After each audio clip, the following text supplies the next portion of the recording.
Welcome జోష్ రవి.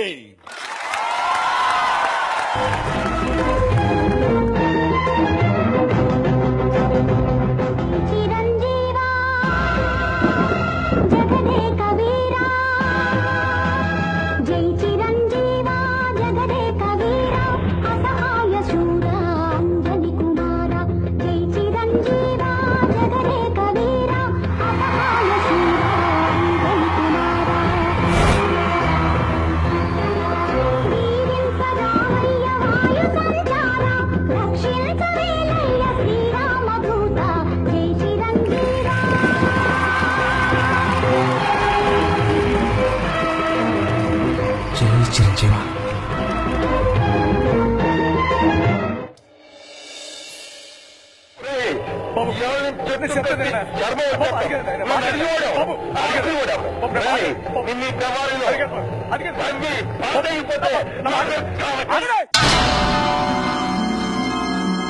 మీరు కొడితే పట్టడానికి సంతోషం ఎదురు కాను కట్టబడి పని చేస్తాను చేసిన పని కూలి ఇస్తున్నాను నన్ను పవర్ తవి పాతేస్తున్నారా నేను తలుసుకుంటే మీ పవర్ మీ శ్రమ వెళ్తాను మీ శ్రమ ఒలి చేయగలను కాకపోతే తర్వాత మీ వాళ్ళు వస్తారు నన్ను కొట్టి చంపేస్తారు మా వాళ్ళు పేదోళ్ళు కాబట్టి మీ డబ్బుకి హోదాకి భయపడి అలా గేటు గుమ్మ దాటిరా నా శవాన్ని బయటెత్తే మోసుకుపోతారు కేసు ఉండదు నేను మీ మీద తిరగబడితే జరిగే కథ ఇది బాబు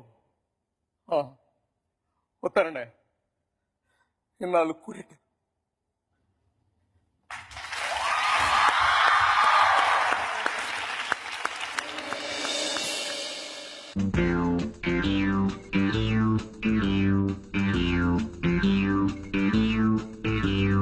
ఇదిగో పాండంగరా. Now call me Pond, James Pond. సర్లేవయ్యా, నన్ను ఎందుకు అర్జెంటుగా రమ్మని పిలిపించావు? గురూజీ మిత భాష అనవసరంగా ఎక్కువ మాట్లాడు. కరెక్ట్. అనవసరమైన చోట అధిక ప్రసంగం చేయను, అవసరమైన చోట అణుబాంబు దగ్గర నుంచి అవకాయ దాకా అనర్గళంగా మాట్లాడగలను. కొన్ని అవసరమైన సందర్భాలు అనవసరంగాను, కొన్ని అనవసరమైన సందర్భాలు అవసరంగాను కనిపిస్తుంటాయి. ఏది అవసరమైందో ఏది అనవసరమైందో, అంటే దేనికి అవసరం ఉందో దేనికి అవసరం లేదు సూక్ష్మ బుద్ధితో గ్రహించి అవసరమైన చోట అవసరమైన ప్రసంగం చేస్తాను తప్ప అనవసరమైన ప్రసంగం చేయను. మిత భాషని కదా. ప్రొసీడ్.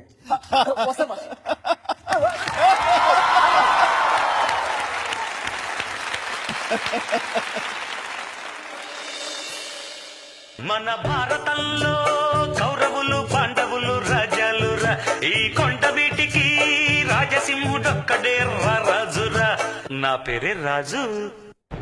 మానవా, ఏం తింగరా క్షుత్పాద ఓపలేకున్నాను. నీ ఇంట నిక్కముగా అమృతము లేదా? అమృతమేనా?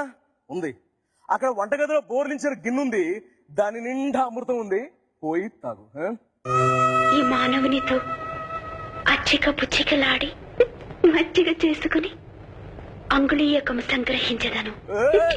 మందేమైనా తాగి బాగా కిక్కెక్కిందా? తెక్కగా మాట్లాడుతున్నా. ముందు ఎక్కడి నుంచి వచ్చి అమ్మలు పడుకో పో. చిరాకు వస్తుంది. అచ్చటి ఎటులు సేనించగలను మానవా? నీ వామహస్తమే. నువ్వు హస్తం తీస్తాడు పార్టీ గుర్తు గుర్తు మాడతా మటుకు నీ పాటలు ఓడదీస్తాను అనుకున్నావు. ముందు ఎక్కడి నుంచి పడుకోపో.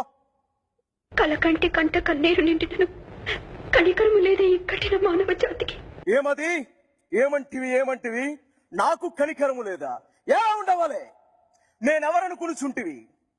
పరమనిష్టాగరిష్ఠుడు, దుష్ట శిక్షకుడు, శిష్ట రక్షకుడు అయిన మారుతి మానసపుత్రుడను, అకుంఠిత భక్తి పరుడైన వాయునందని ప్రియ శిష్యుడను, పరమ భక్తుడను.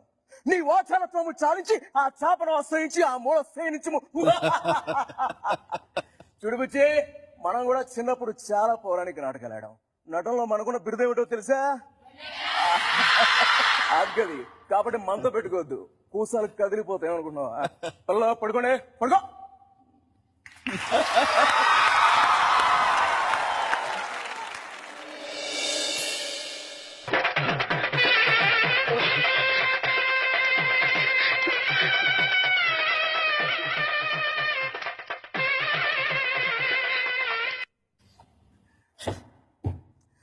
మహేశ్వరుడు, పరమేశ్వరుడు, లోకరక్షకుడు, ఇవన్నీ నీ పేర్లేగా.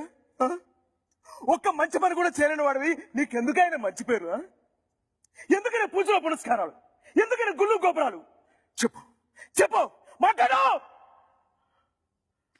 మాట్లాడు. ఎందుకంటే నువ్వు తప్పు చేసావు కాబట్టి. అసలు నువ్వు అంటూ ఉంటే కదా తప్పు చేయడానికైనా ఒప్పు చేయడానికైనా. నువ్వు ఉన్నావు అనుకోవడం మా పిచ్చి, మా ఎర్రి, మా భ్రమ. వద్దు, నువ్వు మా వచ్చి ఉండడానికి వెళ్ళలేదు, నువ్వు మా వచ్చి ఉండడానికి వెళ్ళలేదు. ఈ గోదాట్లో కలిసిపో, ఈ గోదాట్లో కరిగిపో. పో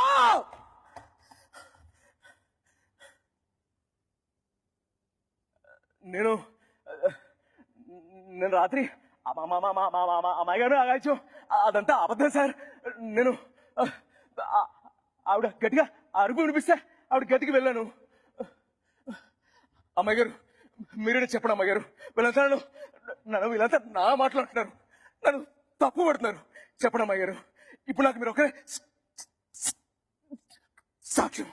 అమ్మాయి గారు చెప్పండి, నేను రాత్రి వీడు ఈ దుర్మార్గుడు ప్రభు, ఈ వీడు నేను రాత్రి అమ్మాయి గారు అగాయిత్యం చేస్తూనే నేను వెళ్ళి వీడు మనిషిగా సార్, వీడు పశువు, ఈ రాక్షసుడు.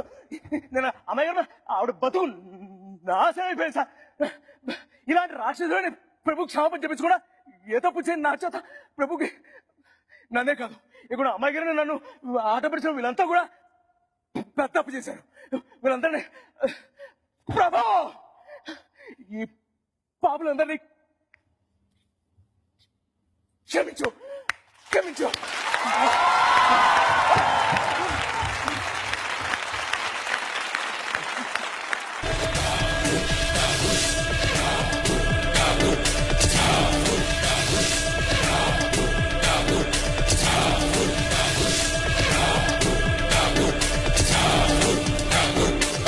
యువర్ ఆనర్, ముద్దాయి ఇష్యూని సైడ్ ట్రాక్ చేస్తున్నాడు. విషయం మీదాగా వచ్చేసరికి సైడ్ ట్రాక్ అయిందా? ఇదే మెయిన్ ట్రాక్. ప్రస్తుత సొసైటీలో వస్తున్న మెయిన్ ప్రాబ్లం లంచం. అదే నా ఆవేదన, సగటు భారతీయుడు ఆవేదన. ఇండియా జనాభా 105 కోట్లు, అమెరికా జనాభా 28 కోట్లు. 28 కోట్ల ఒక బిల్గేట్స్ పుడితే 105 కోట్ల ఎంతమంది పుట్టాలి సార్? కానీ ఒక్కడు కూడా పుట్టలేదు, కారణం లంచం. మన దేశంలో సైంటిస్టుల ప్రయోగాల వెలుగు చూడాలంటే లంచం, మేధావుల మేధస్సు మన దేశానికి ఉపయోగపడాలంటే లంచం. చెప్పులు కుట్టుకున్న అబ్రహం లింకన్ అమెరికా అధ్యక్షుడయ్యాడు, కానీ మన దేశం ఇంకా అబ్రహం లింకన్ లో చెప్పులు కుట్టుకుంటూ ఉన్నారు, కారణం లంచం. మన దేశంలో అడుగున లంచం, అణువున లంచం, ఇల్లు కట్టడానికి లంచం, కరెంటు ఇవ్వడానికి లంచం, కరెంటు తీయకుండా ఉండడానికి లంచం, రేషన్ కార్డుకు లంచం, రేషన్ తీసుకోవడానికి లంచం, రైతులకు రుణాలు ఇవ్వాలంటే లంచం, ఆ రుణాలు కట్టని పశు ఆశలు నిలుపుకోవాలంటే లంచం, హాస్పిటల్లో బెడ్కి లంచం, పడుకునే బెడ్కి లంచం, తినే బెడ్కి లంచం, ఆడపడుచు ఆపరేషన్ కూడా సుఖంగా ప్రసవించాలంటే లంచం, బర్త్ సర్టిఫికెట్ లంచం, డెత్ సర్టిఫికెట్ లంచం, మనిషి పుట్టిన దగ్గర నుంచి చచ్చేదాకా లంచం లంచం లంచం. అగ్గిపెట్టెల దగ్గర నుంచి రైలు పెట్టెల దాకా అవినీతి నడుస్తూ ఉంటే ఇక బతుకు బండిని ఏ పట్టాల మీద నడపాలి సార్? వీళ్ళంతా లంచాలు ఇవ్వగలరా? ఇవ్వలేరు. అవును సార్, మన దేశంలో లంచం లేకుండా ఏ ఒక్క పని సవ్యంగా జరగదు. ఒక రిక్షా వాడికి పోయాం, పోలీస్ అంటే పగటిపూట లైట్ లేదని రిక్షా ఆపేస్తాడేమో అని. ఒక లారీ వాడికి పోయాం, ఆర్టీఓ అంటే పరిమిడున్నా లేదని లారీని రోడ్డు కడగా నిలిపేస్తాడేమో అని. పిల్లలు కన్నా తల్లిదండ్రులకు భయం, కాన్వెంట్ చదువుతుంటే ఎల్కేజీ సరికి ఎంత డబ్బు గుంజేస్తారో. రిటైర్ అయిన వాడికి భయం, పెన్షన్ తీసుకోవాలంటే నువ్వు బతికే ఉన్నావు సర్టిఫికేట్ అడుగుతారని. ఒక రిక్షా వాడు, కూలీ, ఆటో డ్రైవర్ వీళ్ళంతా రోజు సంపాదించే సంపాదనలో సగం లంచగొండే తినేస్తే పెళ్ళాం బిడ్డలు ఏమని పోషిస్తారు సార్? అందుకే సార్ ఒక్క లంచగొండని చంపైనా 100 మంది లంచగొండలో భయం పుట్టించాలనుకున్నాను, పుట్టించాను.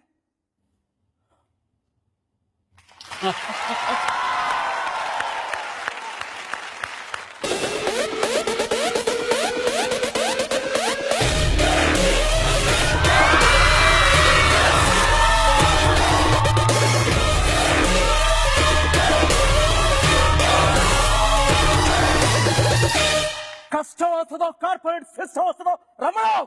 నలుగురిని కొడితే హీరో అయిపోతావా? ఏంట్రా నీ పొగరు? పొగరు నా ఒంట్లో ఉంటది, హీరోయిజం నా ఇంట్లో ఉంటది. చూస్తారా? Waiting after a small gap, boss is back.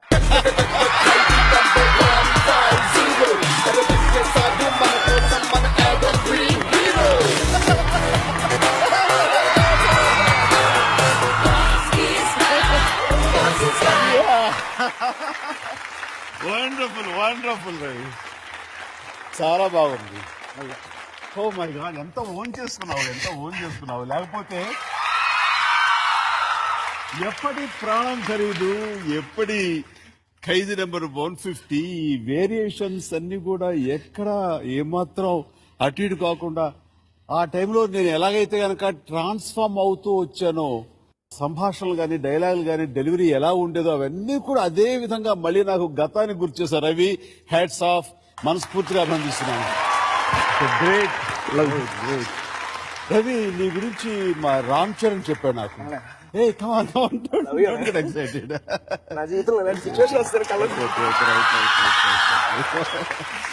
Ram Charan చెప్పాడు నాకు, చాలా టాలెంటెడ్, మనం ఈ ఖైదీ నెంబర్ 150 ఏదైనా వేషం ఇవ్వగలమా అని. అసలుకి డెఫినెట్ ఇద్దామని చెప్పడం జరిగింది, కానీ ఎందుకో కుదరలేదు. అది చాలా డిసప్పాయింట్ అయి ఉంటావేమో కానీ, బట్ ఇది చూసిన తర్వాత అనిపించింది నిజంగా నువ్వు కాదు మిస్ అయ్యేది, మేము మిస్ అయ్యాం ఇలాంటి టాలెంటెడ్ యాక్టర్ని. చాలా ఇయర్స్ వచ్చేసి 5 ఫేసెస్ అనే కాన్సెప్ట్ నేను తయారు చేశాను. చిన్నప్పటి నుంచి మీ సినిమాలు చూసి పెరిగాను. మీరే ఇన్స్పిరేషన్. మీకు మంచి భవిష్యత్తు ఉంటుంది. మీలాంటి టాలెంటెడ్ యాక్టర్స్ ఇండస్ట్రీ ఎప్పటికైనా సరే గుర్తిస్తుంది. గుర్తించేలాగా మీరు కష్టపడుతున్నారు. టైం రావాలంతే. ఇంత చక్కగా ఆలోచించినందుకు ఏమి ఇవ్వాలో. మా అమ్మగారు మీకు పెద్ద ఫ్యాన్. ఆవిడ ఓకే, రాధారమణ కుమారి. మా అమ్మ అడిగింది ఒకసారి ఆయన నోటి నుంచి నా పేరు వినాలందిరా. అమ్మా రాధారమణ కుమారి, మీరు కన్నది ఒక మామూలు వ్యక్తిని కాదమ్మా, ఒక అద్భుతమైన టాలెంట్ ని కని మీరు ఇండస్ట్రీకి బహుమతిగా ఇచ్చారు. ఇంకా ఇప్పుడు రవి ఉంది, భవిష్యత్తులో రవిని ఇంకా హైట్స్ లో చూస్తాము. మీతో పాటు మీ అందరూ కూడా గర్వపడే స్థాయికి రవి చేరుకుంటారని మనస్ఫూర్తిగా కోరుకుంటున్నాను. థ్యాంక్ యూ అమ్మా. రవి, నీకు ఏమిచ్చా తక్కువ అవుతుంది, కానీ ఏదో ఒకటి ఇస్తే అది మాకు సంతృప్తి. నీ లైఫ్ మరింత బ్రైట్ గా ఉండాలని, నువ్వు లైవ్ లైట్ లో ఉండాలని ఈ మూన్ లైట్ వివో నీకు గిఫ్ట్ గా ఇస్తాం.